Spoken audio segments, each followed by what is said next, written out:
اگر ایک رات سو جاؤں تو اس پر کتنا آرام ملے گا ایسے. اور اس کو نیند آ گئی. اتنا آرام دے بستر وہ پہلی بار اس پر لیٹی اور لیٹتے ہی اس کو نیند آ گئی. اللہ کی طرف سے تھا.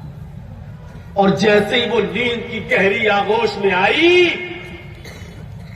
حاکم وقت چلایا، حکمراں چلایا، حمید الدین چلایا ابو الحاکم. اس نے اپنی لونڈی کو بستر پر لیٹا ہوا دیکھا تو چابک کمر سے نکالا کوڑا اور ایک کوڑا اس کی پیٹھ پر مارا. وہ ہڑبڑا کے اٹھتی ہے اور سیدھے اپنے اوڑھنی کو سنبھالتی ہے اور سیدھے کھڑی ہو جاتی ہے. ہم لوگوں کے انداز میں سوری غلطی ہو گئی. حمید الدین نے کہا ابو الحاکم نے تیری ہمت کیسے پڑی میرے بستر پر سونے کی؟ اس نے سچائی بتا دی. میں بستر کو بچھا رہی تھی، میں سونا نہیں چاہتی تھی، تھوڑا سا لیٹ کر دیکھنا چاہتی تھی کہ دیکھیں امیروں کے بستر کیسے ہوتے ہیں، بادشاہوں کے بستر کیسے ہوتے ہیں. میرے آقا غلطی ہو گئی، مجھے نہیں لیٹنا چاہیے تھا، مجھے اپنی اوقات میں رہنا چاہیے تھا، مجھے اپنی حیثیت میں رہنا چاہیے تھا. میں آپ کی لونڈی ہوں، خاتمہ ہوں، مجھے معاف کر دیجئے، غلطی ہو گئی. ابو الحاکم نے کہا نہیں، کھڑی ہو جاؤ، تمہیں سزا ملے گی تاکہ آئندہ کبھی تم اس بستر پر سونے کا تصور بھی اپنے دماغ میں نہ لا سکو. پھر اسی حاکم نے، ابو الحاکم نے، حمید الدین نے اسی چابک کو اٹھایا اور اس لونڈی پر وہ چابک برسانے لگا. ایک تو پہلے ہی مار چکا تھا، دوسرا پڑتا ہے، تیسرا پڑتا ہے، چوتھا پڑتا ہے. اس لونڈی کے اوپر 10 چابک پڑتے ہیں. اس کے کپڑے پھٹ چکے ہیں، چمڑی ادھر چکی ہے، خون کہیں کہیں سے نکل کر اس کے قطرے زمین کے اوپر گرنے لگے. لیکن وہ لونڈی ہے جو ہر چابک پر، جب حاکم وقت اس کو چابک مارتا، وہ ہر چابک پر آج روتی نہیں ہے بلکہ مسکرا رہی ہے.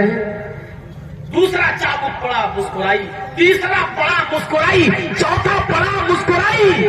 نواں پڑا، مسکرائی. 10واں پڑا، مسکرائی. کوئی چابک میں ہنستی بھی ہے زور سے.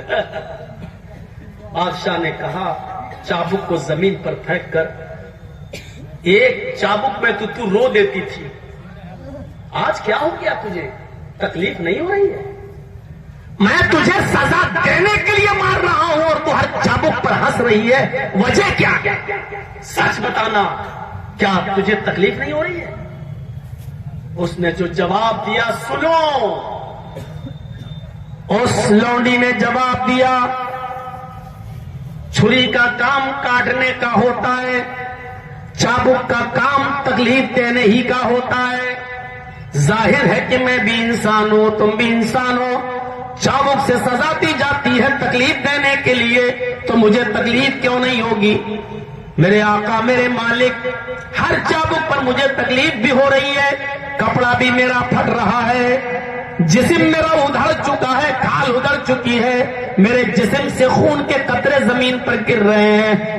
تمہیں احساس نہیں کہ مجھے تکلیف ہو رہی ہوگی یا نہیں؟ ہو سوال کرتے ہو تکلیف ہو رہی یا نہیں؟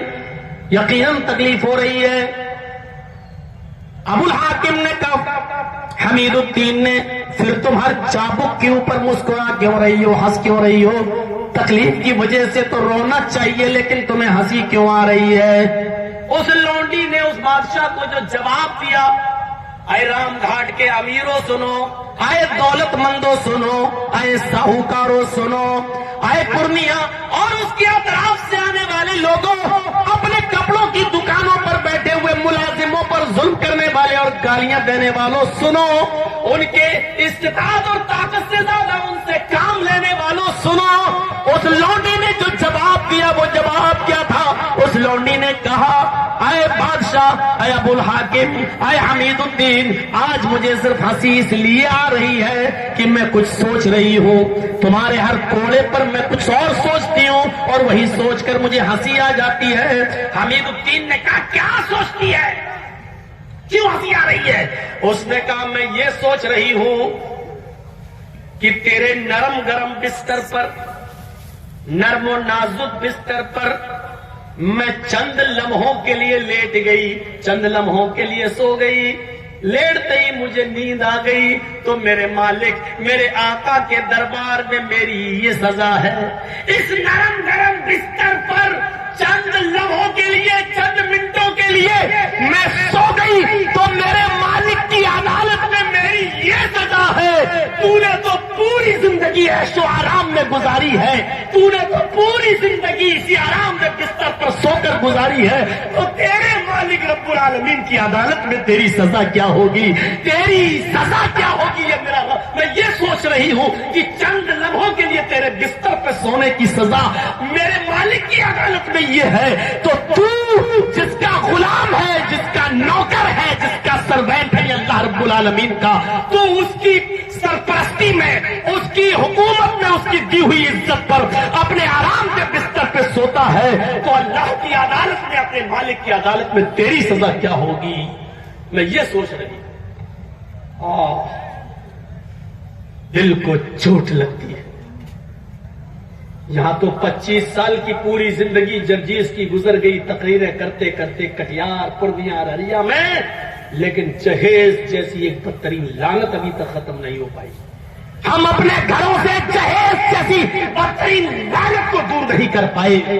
21 سال سے حکومت کرنے والے حکمراں نے جب یہ سنا کہ میری سزا اس رب کی عدالت میں کیا ہوگا، اور ہماری ایک معمولی لونڈی تو ہماری نوکر ہے، وہ ہم سے کہہ رہی ہے، اس نے اسی وقت کوڑے کو توڑا، حکومت سے استعفیٰ دیا اور کہا چناؤ کر لو، بنا لو جس کو بنانا ہو، اور وہیں سے اس کی زندگی میں انقلاب آتا ہے، علماء کی صحبت میں بیٹھتا ہے، بزرگوں کے پاس جاتا ہے، نماز اور روزے کا پابند بنتا ہے اور گمنامی کی پوری زندگی گزارتا ہے۔ پھر اس نے کبھی کسی کے اوپر ظلم نہیں کیا۔ جب میرے بھائیوں اس کا انتقال ہوا اور قبر میں جب اس کو دفن کیا گیا تو کوئی سوچ بھی نہیں سکتا تھا کہ یہ وہی حکمراں ہے جس نے 21 سال حکومت کی ہے، آج ایسی گمنامی کی موت مرا۔ اس نے اپنی شہرت، ریا اور نمود سے بہت کوسوں دور چلا گیا، اور شہرت سے دور رہنے لگا، وہ ہر اس عمل سے دور ہو گیا جو اس کی زندگی میں اس کو مشہور کرنے والا ہو، اس کو عزت بخشنے والا ہو۔ اس نے پھر پوری زندگی چٹائیوں پر گزاری ہے، وہ پھر چادر تک نہیں بچھاتا تھا، اور چٹائی پر سو کر وہ یہ سوچتا تھا کہ اب اس موقع پر ہم نبی کی سنت کو زندہ کریں کہ میرے نبی چٹائی پر سوتے تھے تو ان کی پیٹھ پر داغ پڑ جایا کرتے تھے۔ پھر وہ تہجد گزار بنتا ہے، فجر کی نماز کا پابند ہوتا ہے، اور پھر گمنامی کی زندگی گزارتا ہے۔ میرے بھائیوں، صرف ایک واقعہ اس کی زندگی کو بدل دیتا ہے۔ ہم نے تو 25 سالیں اپنا وقت گزارا ہے آپ کے بیچ میں، لیکن جہیز جیسی ایک بدترین برائی ہم اپنے معاشرے سے ختم نہیں کر پائے۔ آج بھی بائک کا چلن، آج بھی کیش دینے کا چلن، آج بھی 5-6 لاکھ روپیہ آپ بائک نہیں دے رہے تو لڑکے کی دکان کے لیے اتنا کیش دو، اتنا پیسہ دو۔ بھائی تمہاری بیوی کو، تمہاری بیٹی کو ہی تو وہ پالے گا، وہ اسی کو تو کھلائے گا، اسی کے لیے تو کمائے گا۔ یہ ساری سودے بازیاں آج بھی ہو رہی ہیں۔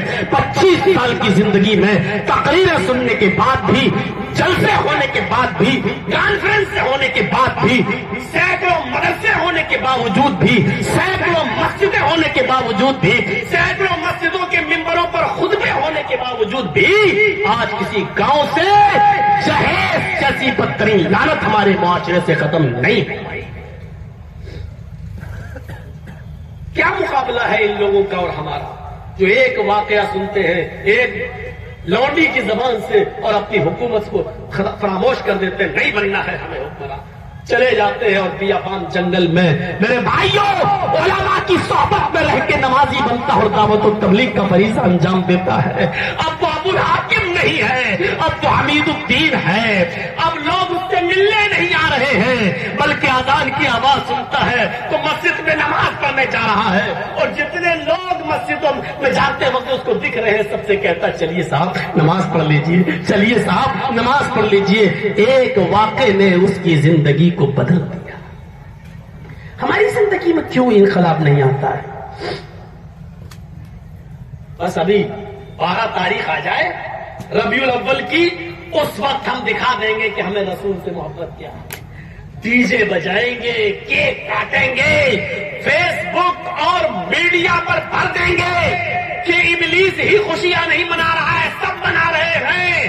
بس یہاں تک ہے رسول کی محبت. میرے بھائیوں, رسول کی محبت کا عملی تقاضا یہ ہوتا ہے کہ جب حدیبیہ کا موقع تھا اور جب کچھ شرطیں لگائی گئی اور اللہ کے نبی نے ان شرطوں کو مان لیا جو بہت ہی ناجائز تھی, لیکن پھر بھی مان لیا, اور جب اللہ کے نبی مکہ داخل نہیں ہوئے, حدیبیہ سے واپس ہو گئے آپ اور آپ کے صحابہ, اس کے بعد جو کافر, جو کفار مکہ محمد الرسول اللہ سے سمجھوتا کرنے گئے تھے, وہ لوگ جب مکے میں آتے, وہ لوگ جب مکے میں داخل ہوتے ہیں, وہ لوگ جب مکے میں آتے تو ان لوگوں نے مکے والوں سے کیا کہا؟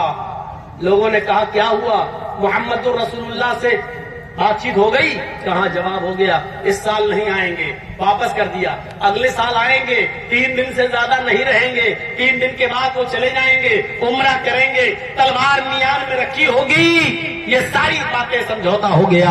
اب وہ چلے گئے, اس سال عمرہ نہیں کرنے دیا گیا, نہ ہم کرنے دیں گے, اور نہ انہوں نے ضد کی, وہ واپس چلے گئے.